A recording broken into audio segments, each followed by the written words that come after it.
All right, so we'll begin by talking about the quizzes on deconstruction. So I asked you two questions, and the first question was, what does Jacques Derrida mean when he says that the Western tradition of language in philosophy, theology, linguistics, etc., is liable to a metaphysics of presence? Hint, the answer is related to what he calls phonocentrism. So many of you got it right when you said that what he means is that that for pretty much the history of writing, so for 2 millennia, what's been happening is that people have been attaching a certain privileged position to speech and to reason.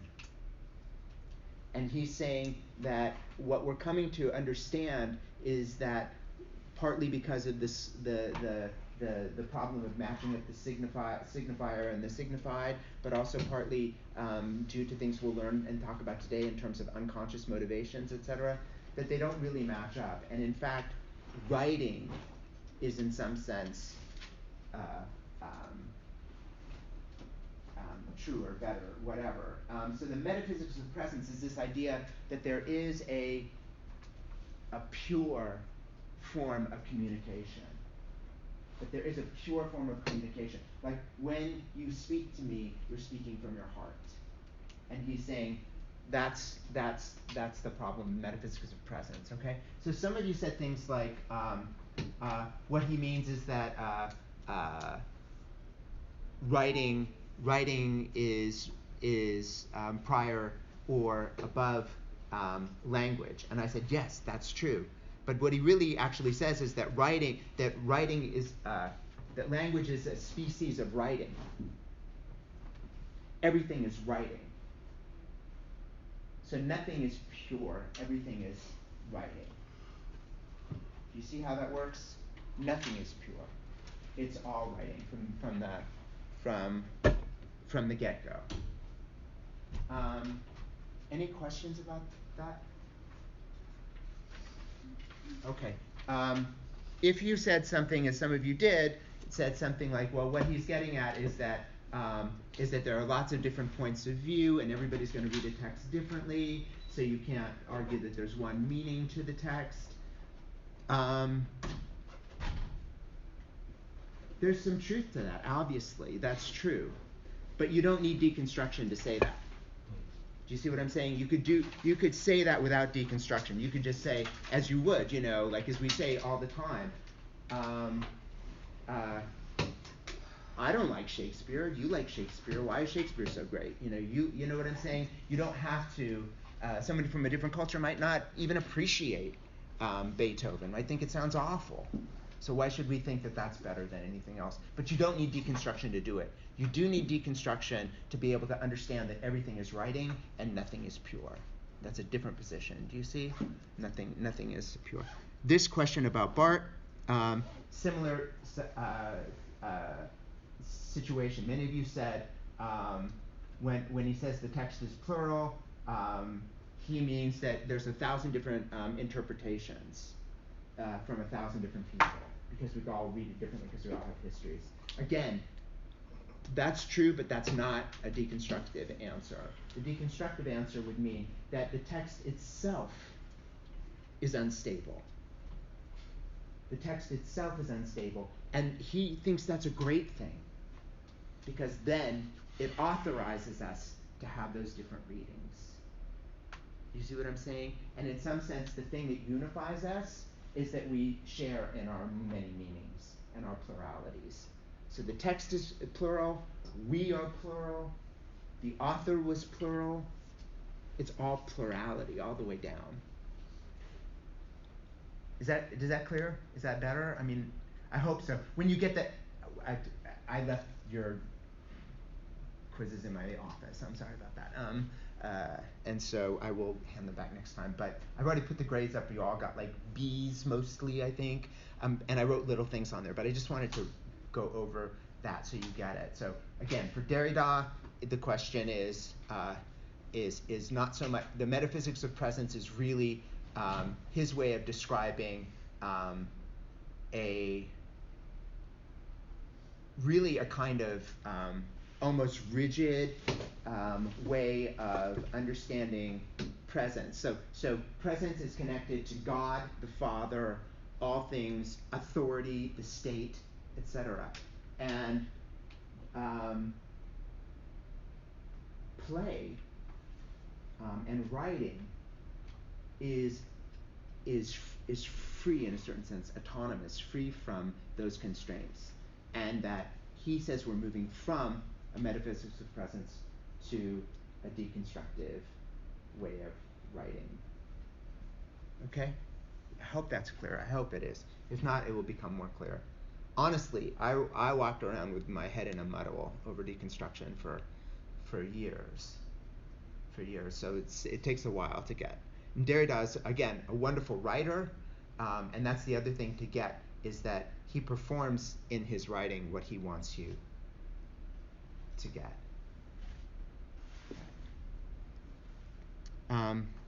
So if there's no questions, then we're going to go and talk through psychoanalysis. So mostly I'm going to deal with the Freudian, the Freud text. And then I'm going to talk a little bit at the end about Lacan, Jacques Lacan. So as I told you, and I'm reading out of my own collected papers of Freud, but this particular article is strange. It's strange to me that Parker chose this, but he did. And if we just begin at the beginning, he chose this one encyclopedia article that Freud was asked to write in 1922. By this point in 1922, psychoanalysis was like YouTube or something like that. It was like something that everybody thought about, everybody was a part of. There had just been probably the two greatest works of modernist literature in English were published the year before. The Wasteland and Ulysses were both published the year before. And it was like, oh my God, and they were both founded on psychoanalytic ideas. They both were written out of these psychoanalytic ideas. It took a while for film to catch up, but film also caught up with psychoanalysis. So what he writes is, psychoanalysis is the name for a procedure for the investigation of mental processes. I'm right at the beginning if you've got your text, right? Which are almost inaccessible any other way, of a method based upon that investigation for the treatment of neurotic disorders, and of a collection of psychological information obtained along those lines, which gradually being accumulated into a new scientific, which is gradually being taken into a new scientific discourse. Any questions about this idea that psychoanalysis is in fact the name of these three things? It is a procedure, right, of getting at something which is inaccessible any other way. You cannot get to the unconscious, he believes, any other way besides psychoanalysis. Now, I don't necessarily agree with that. I think you can get at the unconscious through literature, through all these different ways. But I understand what he's saying. To a certain extent, to really get at it in a way that whatever, that's true. He then goes on to say that it's a method of treating neurosis. Now, one thing I have to sort of do for you is say that neurosis should not be confused with psychosis, right? Psychosis is, well, you might say, and I think it's fair to say, that there is this kind of line, and here you have so-called, I'm going to put it in parentheses, because I mean on quotation marks, scare quotes, because I think there's no such thing as normal, but let's say you have normal, right? And then you have neurotic, and then you have psychotic.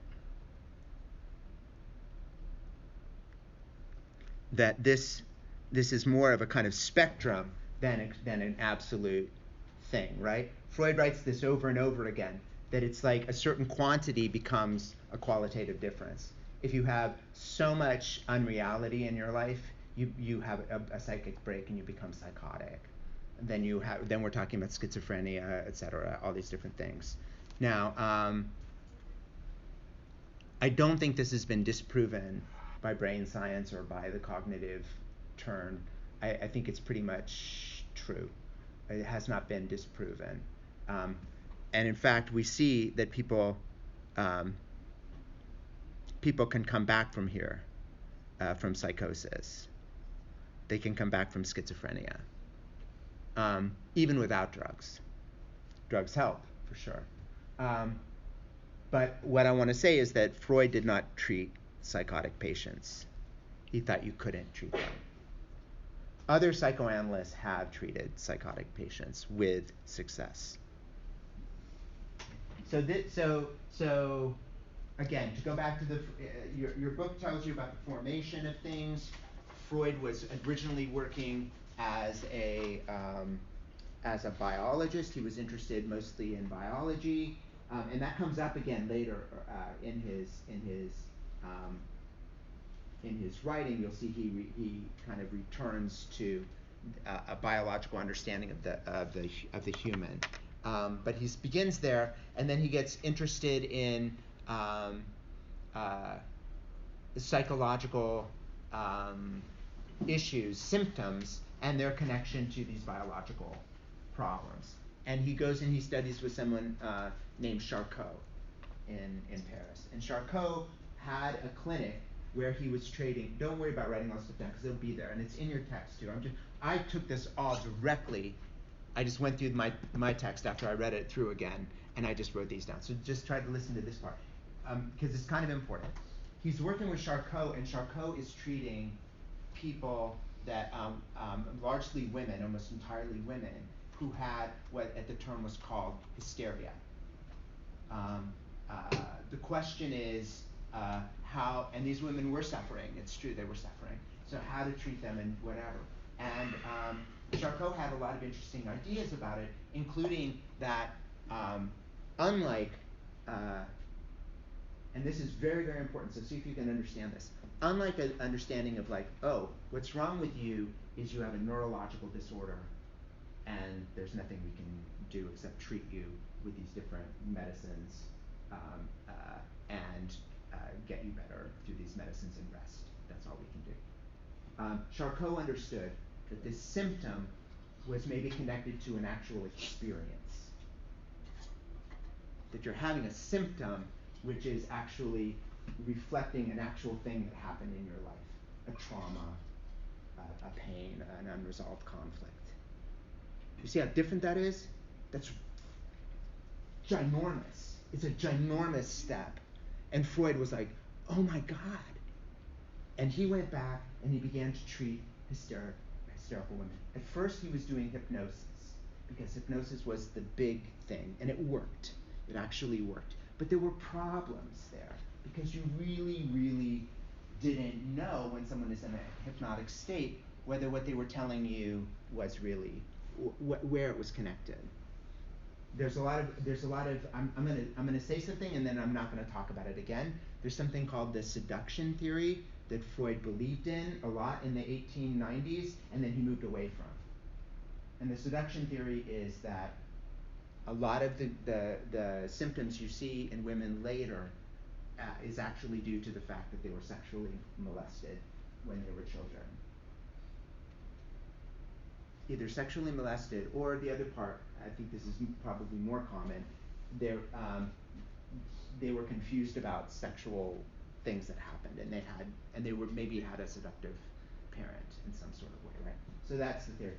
He thinks that for a long time, and he writes to Bauer, the guy who's also doing work, Brouwer, the other guy who's also doing work at this time, and he says, I can't believe it's like 80% of the Victorian women seem to have had some form of sexual abuse when they were children. At some point later, after he does a lot of work with a lot of patients, he changes that and says, no, I don't think it's connected to something that actually happened. I think it's connected to a wish for closer connection to a parent or something like that. And that's the remembering. So let me say right off the bat, I think both things are probably largely true, and I think there probably still isn't, unfortunately, an epidemic of children being mistreated sexually, and that we need to hold open the space for both. And we can also say Freud made a really, really bad mistake by not taking that more seriously later when he changed. Right, I think that's true. I think he made a huge mistake in not recognizing that both can be true. Both probably are true. Okay, so that's an important thing, because you'll read some places and they'll go, oh well, Freud, was completely, and especially from certain feminists, they're absolutely right. That turn away from that was really bizarre. That he thought that they couldn't both be true. I don't understand it. Okay. Any questions about that part? All right. So let me go through the next part. He talks about the discovery of the unconscious. These three terms that I'm giving you are not in your book, but I'm giving them to you anyway. They are from an essay from 1915 called The Unconscious, which I've taught before, and so I kind of have a good idea about it. I've also written about it. So these three things. What the dynamic is, and the reason it's called the first topology is because he's going to change his theory later. Do you remember me talking about this with the sign? So you've got the conscious and the unconscious. So this thing here in the middle, in the first topology, and by the way, later when I talk about the second topology, Freud never abandons the first topology. He just says there's another way of thinking about it. It's sort of like, you guys are too young to remember this, but I used to love this. In old encyclopedias, when you go to the anatomy page, you could layer the body. Like you could go like this and see the bones, and pull up this like page and go like this and see the nervous system, and go like this and see muscles. Do you know what I mean? There were like these layover plastic things you could look over onto the body. So I would say that the topologies are like different ways of seeing the psyche. You lay it over this way and you see the first topology. You look at it under a different like film and you see the second topology. The first topology, this little bar that goes between them, is called a repression barrier.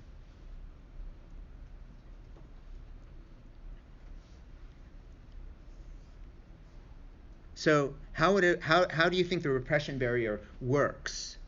What would set off the repression barrier? Like uncomfortable memories from the unconscious. Okay. Unconscious, it prevents them from like coming into conscious thought. Yes. To like disallow negative thoughts. Yes, absolutely. So there are certain, but when you say uncomfortable ideas, there has to be some kind of taboo, or there has to be some kind of prohibition against a certain kind of thinking. So if you have, I don't know, if your brother hits you and knocks you down, right? That's not necessarily repressed. That's a memory you can access. But if your brother hits you and pushes you down, and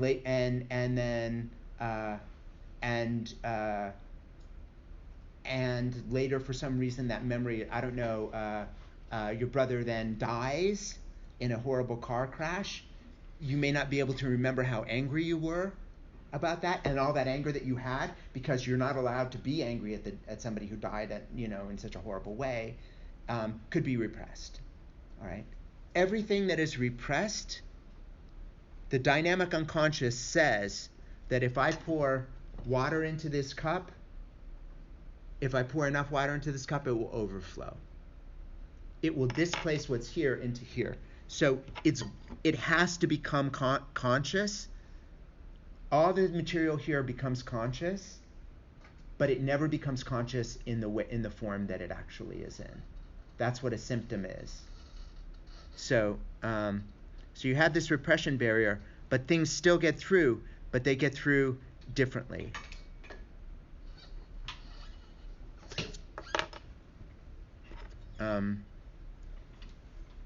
Is that clear, Minnie? Is that clear what I'm saying?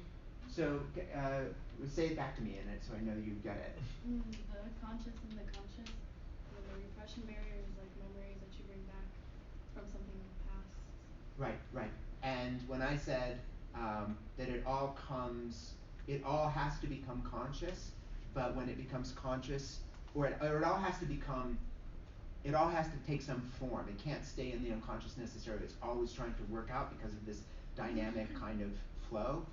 Um, and I said it comes out in some other form. What would that be like? Anger or sadness. Right. Anger or sadness. But it will not be anger and sadness at the object you're angry or sad at. Do you understand? So it would be like it could come out. It could come out in complete aphasia, like that aphasia, like where people are unable to speak. It could come out in anxiety symptoms, where you have panic attacks all the time. It could come out in depression. It can come out in all these different forms, but it doesn't come out of like, oh, my mother called me a slut, and I'm never going to be able to live, because of whatever reason I can't remember that. So it won't come out like, oh, right, until you're in psychoanalysis and you're working through the transference, and you say to the analyst, you say to the analyst, that woman I work with is such a slut. I can't believe it. She sleeps with everybody.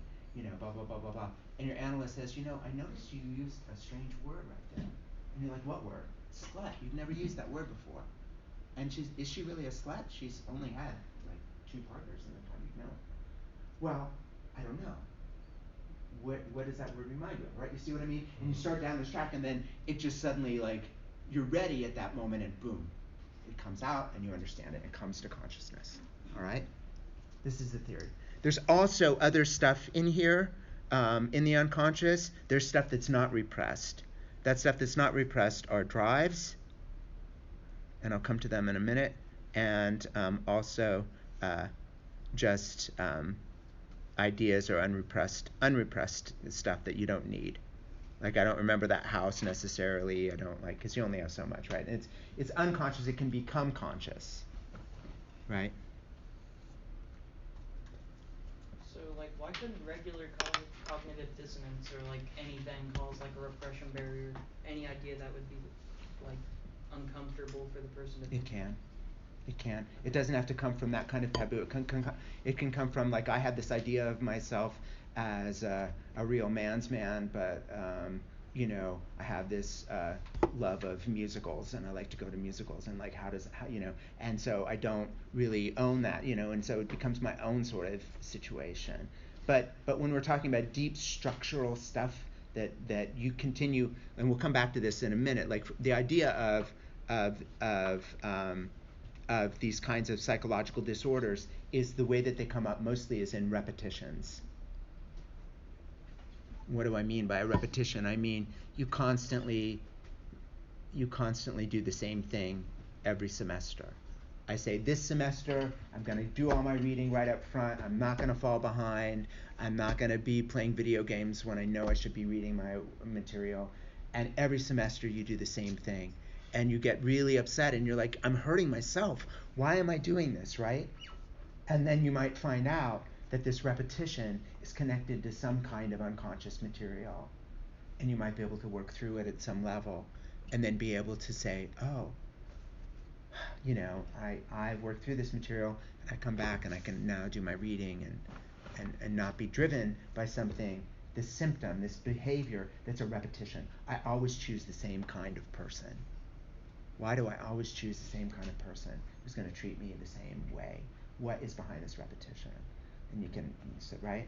So that's part of the way that it comes up. The topological unconscious, that just means that it's a way of talking about it topographically or topologically. So that just means because you can't point to it, you can't find it on an X-ray, right? So you can't find it on any kind of scanning device that we have. So it's a way of talking about where things are. So topologically, that's that unconscious. It just means little diagrams, right? That's all it means. It doesn't mean very much. The economic, though, is very important. The idea here is that that there's a price to be paid. There's a way in which the unconscious and the conscious are engaged in a kind of, there's always a price to be paid for certain work that hasn't been worked through, and that is like an economic way of understanding the unconscious. I'm not saying this very well, but we can come back to it. So dynamic, topographic or topological, I don't care which word you use. Topos just means place. Um, well, it means other things, but in this case it means topos, means place. And the economic unconscious. All right, so in 1899, Freud writes his breakthrough piece, and take heart, he was like in his late 30s. He finally wrote his great breakthrough book, and it was called Interpretation of Dreams. Yes? Just 1 second. What was the economic unconscious again? Okay, the economic unconscious means that there's always a kind of um,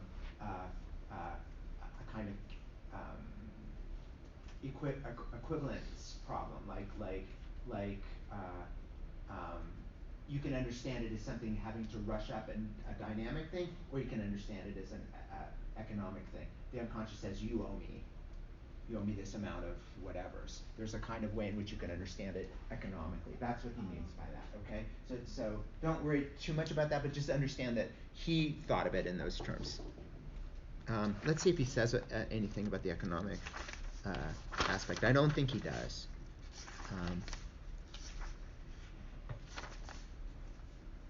I don't think he does. Not in this. But he does elsewhere. In the 1815 essay called The Unconscious. All right, so in 1899, I said 1850, I mean 1915. I'm sorry, I work in Romanticism so much, I'm also in the 19th century. The dream work comes out of this text called Interpretation of Dreams. And in the Interpretation of Dreams, he begins to really give us a theory of the unconscious. If you turn in your book, he writes about it quite nicely. He says,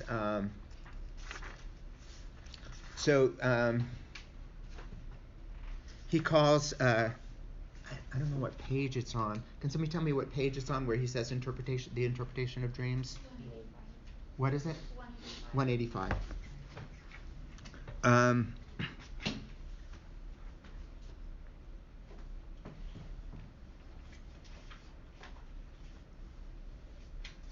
I'm sorry, there was something I know I was going to say that seemed to me to be important. Oh, I know. That he calls dreams, in the interpretation of dreams, he says, dreams are the royal road to the unconscious. So dreams are the royal road to the unconscious. All right, so a new approach to the depths of mental life was opened when the technique of free association was applied to dreams, whether one's own or those of patients in analysis.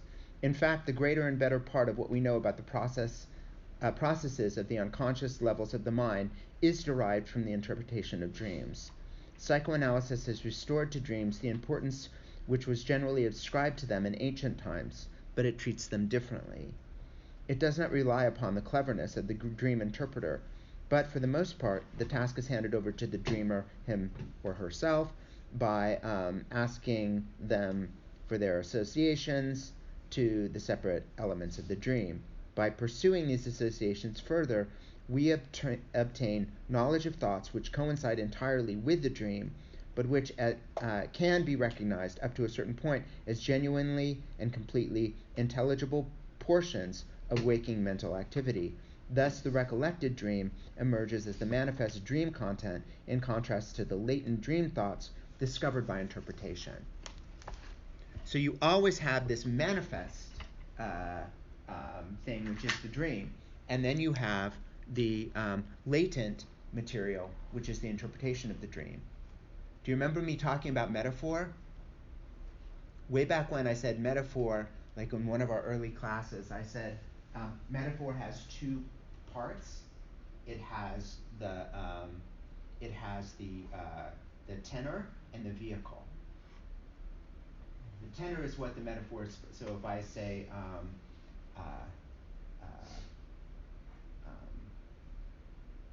I don't know, let me think of a metaphor. I am a child. What? I am a child. Okay, right. Yes. Okay. So the metaphor is I am a child. The vehicle is the term child. The tenor is something like my childishness, my desire, my inability to work hard, my whatever it is that it represents. So you have to take this and translate it to this. That's a work of interpretation. So it's like a metaphor. A dream is like a metaphor that you have to sort of work with, or a puzzle, something like that. So the dream has this latent part, and it has the manifest part.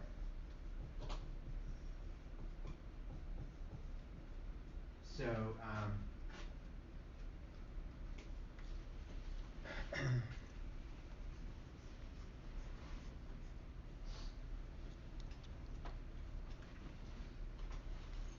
so what happened is that some people began to come into the sessions and say, doctor, I had a dream. I had a dream, and you were beating me with a flower over and over again, beating me with a flower. And at first, I was really angry and upset, but then I began to like it. Right? So the manifest content, right, is the part of the dream, right? The latent content is underneath.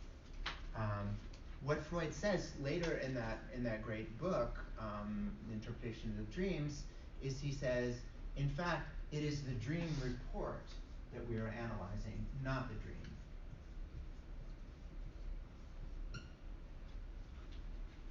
So what do I mean by that? It is the way that the person says what happened that's important, right? So you kept beating me again and again with a flower, and at first I didn't like it, but then I found that it was quite pleasurable. And and and maybe you always use the fact that you don't know how to experience pleasure. Maybe that's something you've said many times in analysis. The analyst says, it's interesting that you use the word pleasure because last week you were talking about how you have no pleasure in your life. You see what I mean? It's not what happened in the dream, it's the way it's retold by the dreamer. That's why he says, that's why Freud writes that the dreamer has all the power of the interpretation. The dreamer forms the dream for the analyst. All the analyst has to do is be attentive to the interpretations, right? It's almost like you have to just be a good listener, or a good interpreter is a good listener. Do you remember when Wimsatt said that with a text, to interpret a text is to understand it? He's almost saying something very psychoanalytic there. To understand the dream is to really listen to the dreamer, right? Why? Because this part is the form, right? The report is the form. You analyze the form and you understand the content. It's only through the analyzing of the form, not the content. In a certain sense, it didn't matter if you beat him with a flower or a baseball bat. The word pleasurable was an important part, right? Because you were talking about pleasure for Freud. So it's almost like the dream will actually try to trick you sometimes. Like, this is the really important part. But it's not. Yeah. In Screen Memories, he has a wonderful recollection. He says this happened to somebody. It actually was his own dream. But he tells this dream that he had. And the whole thing came down to the color yellow, that he kept remembering yellow. And then he puts all the associations together, and it's quite beautiful, and he understands what the dream meant for him. But it has to do with this, okay? So it's the dream report. Do you guys remember what displacement and condensation are? They can be kind of like smushed into one thing. Condensation, yeah. Condensation is like several different anxieties or ideas could be condensed into one image in a dream, or one sort of thing. The other thing that can happen is that several things that have happened to you in that day can end up in your dream. That's condensation. I think like the way I remember it was displacement was more like metonymy. Yes. And condensation is like metaphor. Yeah, excellent, right. So displacement is like metonymy because there's always a similarity or a resemblance that ties the displaced thing to the displaced thing to the original thing. So I don't know. This is really stupid, but like I smoke a pipe. Or I don't, but let's say I smoke a pipe, and the pipe is the thing that makes you remember an uncle that you had, and you didn't like this uncle, and therefore you form a dislike of me because I smoke a pipe. You see what I mean? That's a displacement. Well, how would tobacco do that? What? I said, how would tobacco do that? How would tobacco do what? Cause you to like think of your uncle. Well, like every time when I smell tobacco, I think of my dad. Okay. And I remember like a bottle he would use, like this kind of bottle, spit into it. Oh yeah. Yeah, so like that's. So chewing tobacco. Yeah, so every time I smell it, I think of that. Maybe that's not quite it. No, that could be. I mean, it could be what would happen is if it came up in some other context. Mm-hmm. You know, the thing about free association, why free association is so important, is that you are just talking, almost babbling, about how you're feeling. I don't know what's going on with me today, blah blah blah blah blah blah, and you're just babbling. Suddenly you say something, and the analyst is like floating, listening, like trying not to focus too much on what you're saying, whatever. And maybe the analyst might even say, you know, I get the feeling there's something you want from me today. I've had my analyst say this. I'm like, fuck you, what are you talking about? You know, like, I don't want anything from you. Like, just the normal things like love and acceptance and everything and make me better, please, you know. Like, but it's a way of listening and a way of being in the world, right? And so as readers, if we're good psychoanalytic readers, we're kind of almost reading floating over the text, waiting for that special scene or image to pop up that we go, that's the thing, okay? All right. That's all I have to say about dreams. Transference is very, very,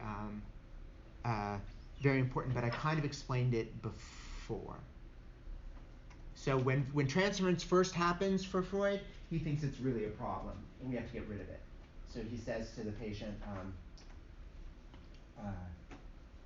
you have to stop having, a patient comes in, you can imagine a Victorian woman whose husband never talks to her, and here's Freud 5 days a week in psychoanalysis listening to her, and she says, I've begun to dream of you, and I think I'm falling in love with you. And he'll say, you have to stop this right away. This is not okay. The feelings you're really having are for your father, or the feeling whatever, right? And then he realizes at a certain point, and actually other people that had taken up psychoanalysis, Ferenczi, Otto Rank, Carl Jung, they began to notice this too, and what began to happen is they were like, when that happens, it means there's a bond being created. And this bond is not really with you, so you need to be careful that you don't think that, she really has sexual feelings for you. She doesn't, right? The same thing if I had feelings for my my graduate dissertation advisor, it would be horrible if I thought that they were real. And if she felt me feeling those things, it would be horrible for her to think they were real. It's more important to understand and work with them and go, okay, let's work with this. We have a certain whatever, and you and through the interpretation of the transference, you come to the understanding. And again, so anything is that clear about the transference? It doesn't have to be an erotic transference. It can be a feeling of all of a sudden you every time you go into think about your analyst, you get queasy and nauseous.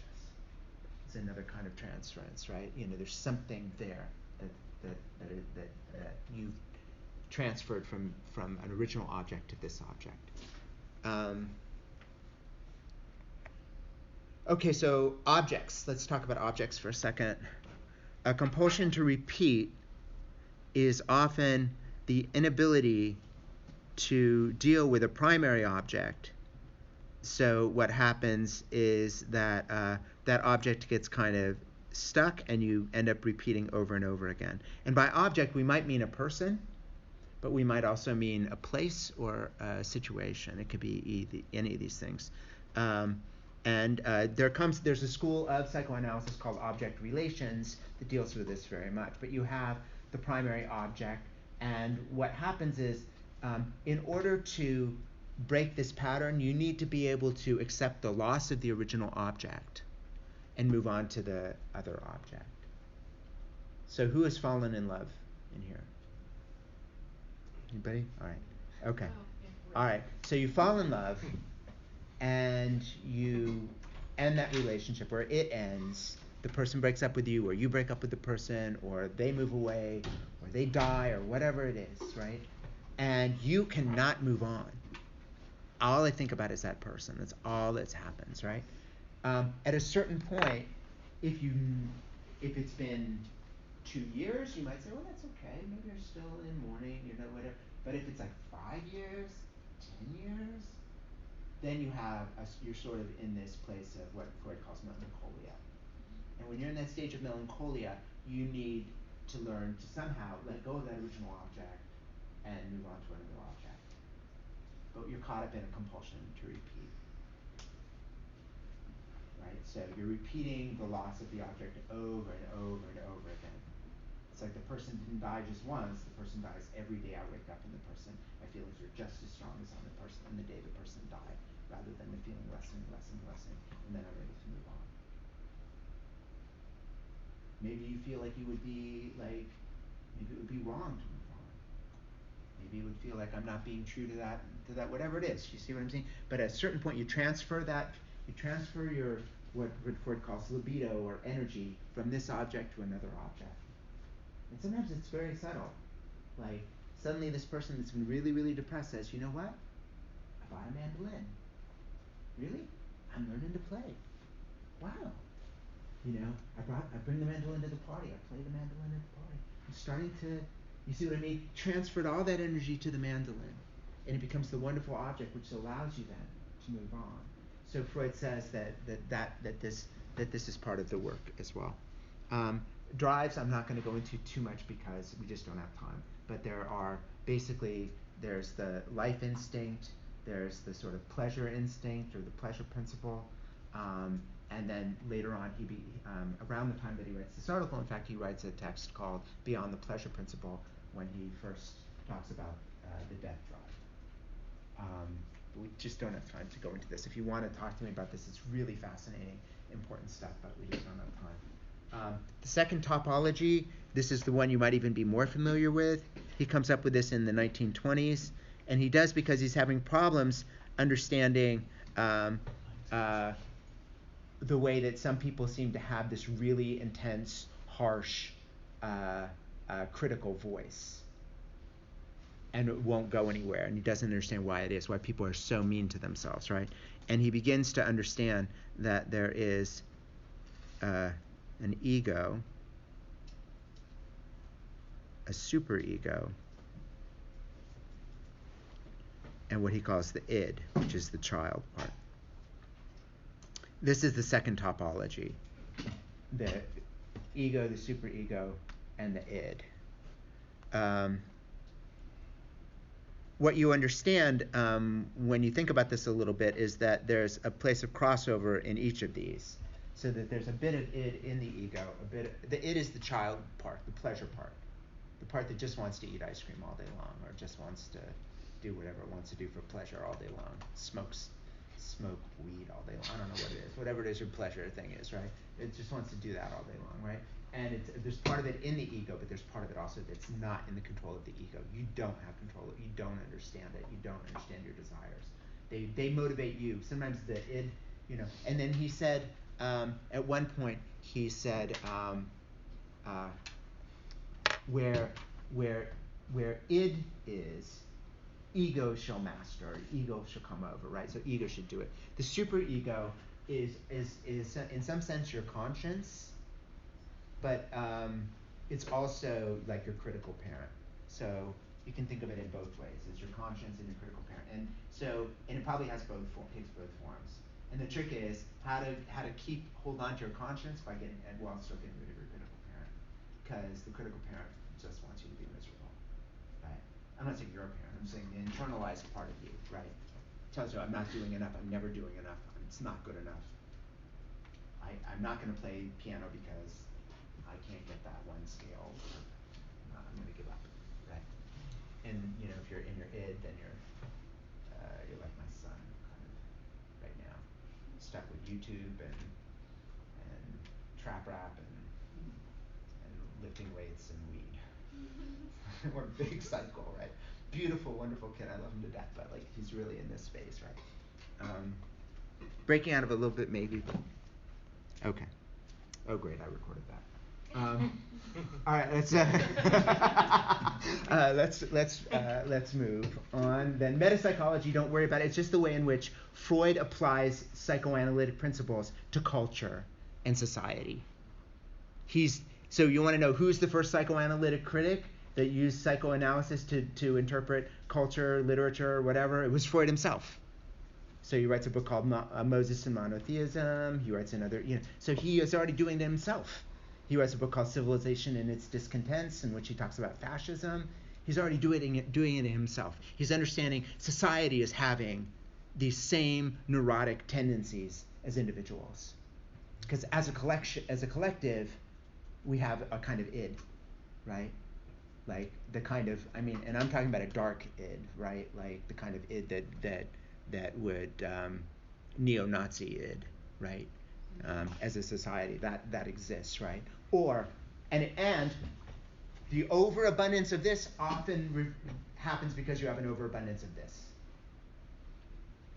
You want to know why some people have no control over whatever? It's maybe because they're so critical that one day they just break it and they're just like, and they're just going to do whatever they want to do, and I don't care anymore, right? And it's because they have this harsh, super egoic voice all the time sounding in their head.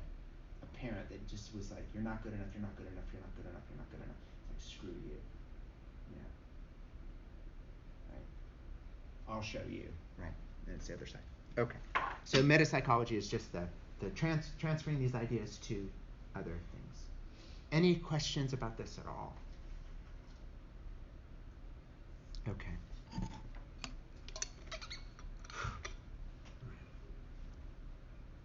Let me see my analyst. Just kidding. You get how psychoanalysis is different than psychotherapy. Yeah. Yeah, Parker talks about that pretty well. Mm-hmm. So how is it different? Miranda? Don't look at your nose, just tell me. How's psychotherapy different than psychoanalysis? Okay, so psychotherapy, that's like the person sitting in the chair, right? Or is that psychoanalysis? Yeah. Where the patient sits in the chair. Now, psychoanalysis can happen where the person sits in the chair too if they choose not to lie on the couch. Mm-hmm. But usually they lie on the couch. Yeah, and they're just kind of not really, they're just letting the patient talk. And they're Yes. kind of not really giving their feedback or Yes. anything. But in psychoanalysis, it's... No, so psychoanalysis is that. Yeah. Right. Psychotherapy is somebody else help her. Like giving your patient advice. Or Yeah, you might give your patient advice. You might say, well, you might do cognitive behavioral therapy. Yeah. Let's work on this issue, right? So usually, by the way, if you go to a psychoanalyst, as I do, I had to go through an intake process where they decided whether or not I had a secure enough ego function to actually tolerate psychoanalysis. It's not for everybody, right? You could, right? So at least that's the idea. I kind of think that's kind of ridiculous, but anyway, that's what they did. And yeah. The other difference is that with a therapist, you usually meet once or twice a week. With an analyst, you usually meet 5 times a week. So like you had a counselor, that's What's that? The Yeah. counselor's like a psychotherapist, somebody Okay. like that helps you, a life coach, right? They almost all use psychoanalytic principles, but one of the problems that comes up a lot in psychotherapy as a problem is when the transference comes up, because they don't know how to deal with it. And it will come up. And countertransference, where the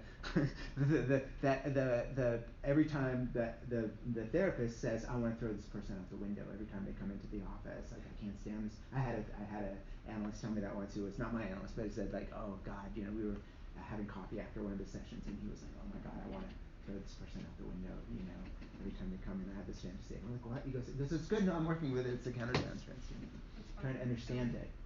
Right. It's kinda like if like the patient flipped it back, like how does my, not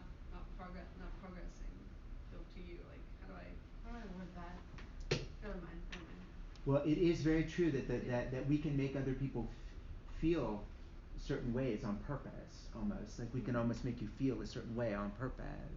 And I think that that's part of what's happening in countertransference. All right. So that's how psychoanalysis is different. So let's talk about this French psychoanalyst who wrote mainly in the 1950s and 60s, named Jacques Lacan. His first important essay, and probably still his most important essay, is called The Mirror Stage. And in The Mirror Stage, he basically says, he's talking about the way in which we become an I, right? So there's a point at which, before we are when we are first born, it's like we're not separate from anything, right? We have no I. So instead of thinking I am hungry, the infant thinks hunger.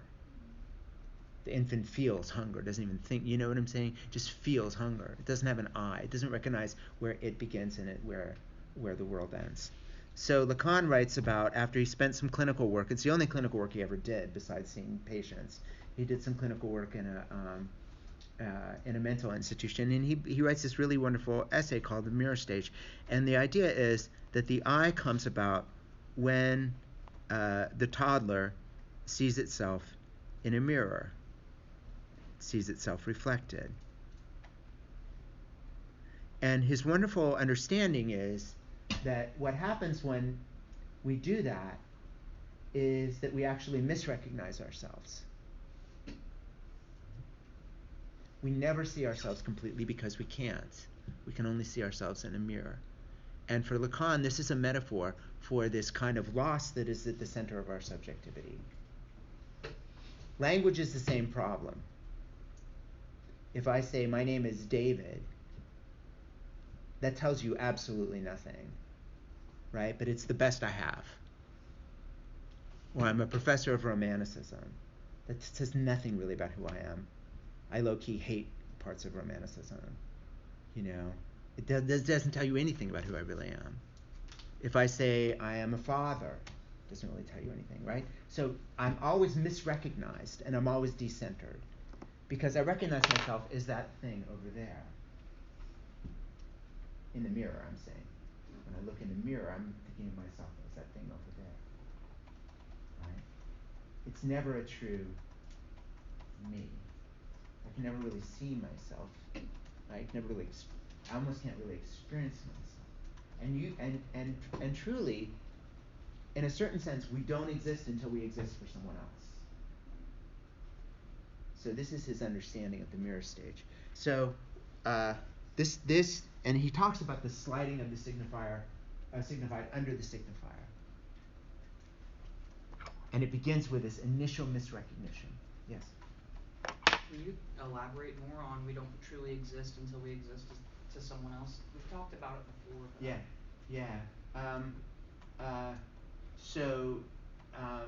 There are a number of theorists who've written about this. The one I'm going to pick right off the top of my head is a theologian, 20th century theologian named Martin Buber. And Martin Buber says that the key to having a spiritual life, so I'm going to kind of displace this conversation onto that, is when you pray or recognize God, you are then recognized by God, and you are in an I-thou relationship to God. When the baby is being held, it doesn't have any separation from the breast until a certain point when it recognizes that it could cry and not get the breast. It could be hungry and the mother isn't there.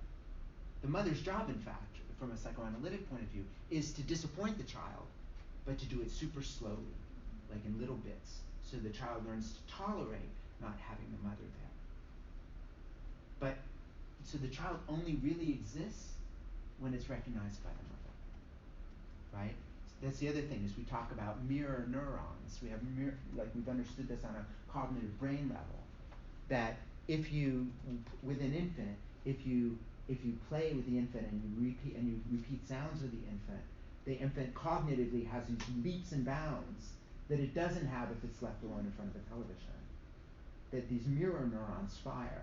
So we learn better when we are in the presence of another, in my opinion. That's one of the problems of, even though I really actually like teaching online, I think it's actually kind of fun, and I can do stuff. I don't get as distracted as I kind of do it, like I don't go on as many I'm less likely to talk about my children, or whatever.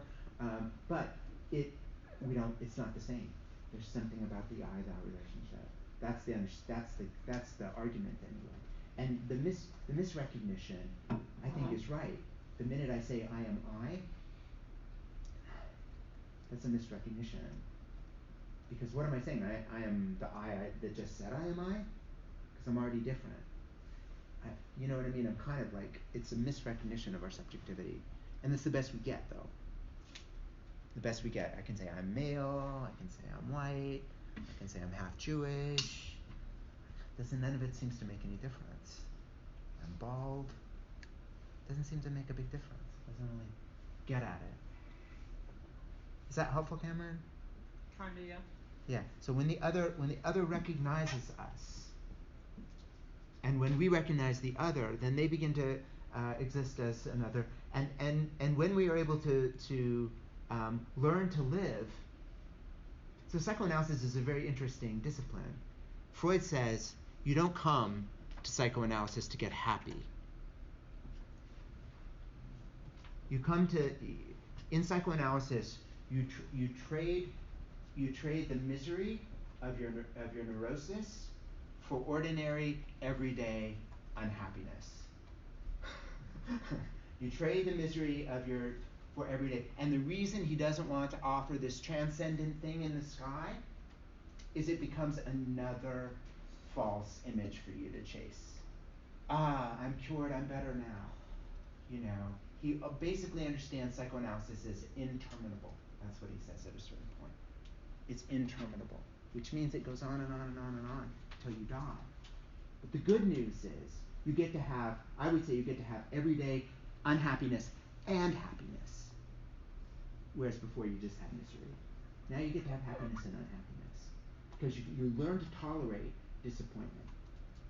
Like, in a certain sense, we come into psychoanalysis to have the analyst do for us what our mother failed to do, disappoint us slowly or whatever. I'm not saying our mothers failed. I don't like to blame mothers. But that the society or whatever, or some trauma came in and something happened. It didn't happen. How many people in here, their moms worked? How many people in here, if their moms had the money and you had enough money from a single income, your moms wouldn't have worked while you were little? Okay, some of us, right? Some of us the moms probably would have said, hey, I can take a break with no penalty to my career to take 5-10 years and be with my kid. Yeah, I'll do it. And then come back into my same job and it'll be there and I'll be doing great in my career. Yeah, I'll do it, right? So in a certain sense, that's a place where society fails us because we don't learn that disappointment thing. You see what I'm saying? I'm not saying that women shouldn't work when they have little babies. They should if they want to. But if they have to, when they don't want to, then we're failing, right? You see what I mean? Because right now you'll hear all this stuff about how the economy's so great and everybody and household incomes are up. Do you know why household incomes are up? The only reason household incomes are up. People have to Two work. earners. It's the only reason household incomes are up.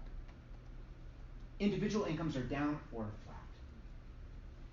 So those mothers who could not work or fathers. The mother goes to work and the father could do it. It's the same thing. The father can learn to disappoint the child slowly, but it doesn't have that parental figure or whatever.